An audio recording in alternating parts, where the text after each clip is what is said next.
महाराष्ट्र के पूर्व मुख्यमंत्री देवेंद्र फडणवीस और शिवसेना के प्रवक्ता संजय राउत के बीच करीब 2 घंटों तक बैठक हुई थी और इस बैठक पर दोनों नेताओं ने ही चुप्पी साधी हुई थी। लेकिन भारतीय जनता पार्टी और महाराष्ट्र बीजेपी के वरिष्ठ नेता चंद्रकांत पाटिल ने कहा कि इस बैठक का यूं तो कोई खास एजेंडा नहीं था, लेकिन जब दो बड़े नेता मिलते हैं तो राजनीतिक चर्चाएं भी होती हैं।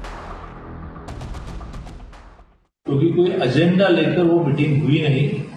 जब दो अलग पक्षों के इतने शीर्ष नेता मिलते हैं तो राजनीतिक चर्चा होती है। तो 2-2.5 घंटे बैठे तो थोड़ी चाय और बिस्किट की चर्चा हुई, तो राजनीति हुई, लेकिन उसमें से कुछ निष्पन्न हुआ नहीं। और बाहर निकलते वक्त अब ये 2 बातें करनी है, ऐसा कुछ हुआ नहीं।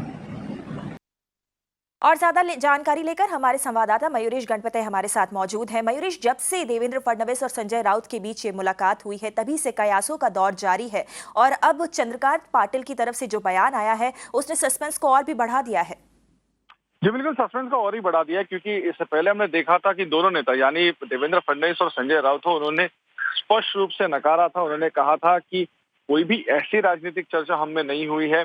संजय राउत ने खुद कहा था कि मैं उनको मिलने गया था क्योंकि मुझे अपने मुखपत्र शिवसेना के मुखपत्र सामना के लिए उनकी जो है वो उनका इंटरव्यू करना था, क्योंकि वो बिहार इलेक्शन को लीड कर रहे हैं बीजेपी की तरफ से और उसी पार्श्वभूमि पर हमें उनका इंटरव्यू करना था। यही जवाब जो है वो देवेंद्र फडणवीस की तरफ से भी आया था। लेकिन जब भाजपा के प्रदेश अध्यक्ष ऐसा अगर बयान दे रहे हैं कि दो नेता जब मिलते हैं तो उनमें पॉलिटिकल यानी राजकीय चर्चा हुई होगी, लेकिन वो इनकंक्लूसिव हुई है, तो इसका मतलब पर्दे के पीछे कुछ तो हलचल हो रही है और जिसे हम बैकडोर कहते हैं या फिर बैक चैनल टॉक कहते हैं, वो शायद से चल रहे क्या, यही सवाल अब हर किसी के मन में है।